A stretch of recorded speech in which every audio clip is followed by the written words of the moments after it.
আসসালামু আলাইকুম রহমতুল্লাহ। সম্মানিত ভিউয়ার্স, আশা করি আল্লাহর রহমতে আপনারা সকলে ভালো আছেন। ভিউয়ার্স, আজকে আমি আপনাদের মাঝে উপস্থিত হয়েছি পঞ্চম গণবিজ্ঞপ্তিতে প্রায় 98,000 শূন্য পদের বিপরীতে শুধুমাত্র 19,500 শিক্ষকদেরকে নিয়োগ চূড়ান্ত সুপারিশ করা হয়েছে। চলুন বিস্তারিত জেনে নেওয়া যাক। বিস্তারিত জানতে আমার চ্যানেলের সাথেই থাকুন।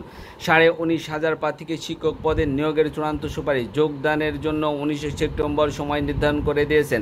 পঞ্চম গণবিজ্ঞপ্তিতে বিভিন্ন মাধ্যমিক উচ্চ মাধ্যমিক শিক্ষা প্রতিষ্ঠানে শিক্ষক পদে নিয়োগের জন্য নির্ধারিত 19,586 জন প্রার্থীকে চূড়ান্ত নিয়োগ সুপারিশ করা হয়েছে। বুধবার 21 আগস্ট বিকেলে প্রার্থীদের নিয়োগের চূড়ান্ত সুপারিশ প্রকাশ করা হয়। নির্ধারিত লিঙ্কে প্রবেশ করে প্রার্থীরা চূড়ান্ত সুপারিশপত্র ডাউনলোড করতে পারছেন। চূড়ান্ত সুপারিশপত্র ডাউনলোড করে প্রার্থীরা আগামী 19 সেপ্টেম্বরের মধ্যে শিক্ষা প্রতিষ্ঠানগুলোতে যোগদান করতে পারবেন।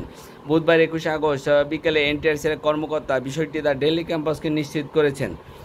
তিনি জানান 19,586 জন প্রার্থীকে চূড়ান্ত নিয়োগ সুপারিশ করা হয়েছে। কিছুক্ষণের মধ্যে প্রার্থীরা নিয়োগ সুপারিশের SMS-ও পাবেন। চূড়ান্ত সুপারিশপত্র ডাউনলোড করে প্রার্থীরা আগামী 19 সেপ্টেম্বরের মধ্যে শিক্ষা প্রতিষ্ঠানগুলোতে যোগদান করতে পারবেন। এনটিআরসির তথ্য মতে জানা গেছে 96,736টি শূন্য পদের নিয়োগের জন্য পঞ্চম গণবিজ্ঞপ্তি জারি করা হয়েছিল, কিন্তু প্রার্থী না থাকায় 22,033 জন প্রার্থীকে নির্বাচিত করা হয়। নিবন্ধিত প্রার্থীরা ভিরল ফর্ম পূরণ করে এনটিআরসিতে তাদের সনদ জমা দিয়েছেন। সেসব প্রার্থীর সনদে কাঙ্ক্ষিত শিক্ষাগত যোগ্যতা আছে তাদের ক্ষেত্রে চূড়ান্ত সুপারিশ করা হয়েছে। আর যাদের ক্ষেত্রে সনদের সমস্যা রয়েছে এবং শিক্ষাগত যোগ্যতা নেই এবং মেয়াদ উত্তীর্ণ হয়ে গেছে, সেই সকল প্রার্থীদেরকে চূড়ান্ত সুপারিশ করা হয় নাই।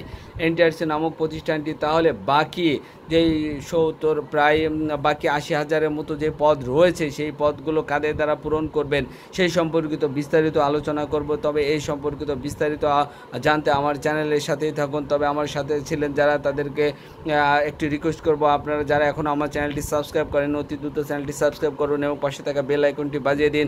তাহলে এনটিআরসি সংক্রান্ত সকল তথ্য সকলের আগে আপনার হাতের নাগালে পেয়ে যাবেন। আসসালামু আলাইকুম রহমতুল্লাহি ওয়া বারাকাতুহু।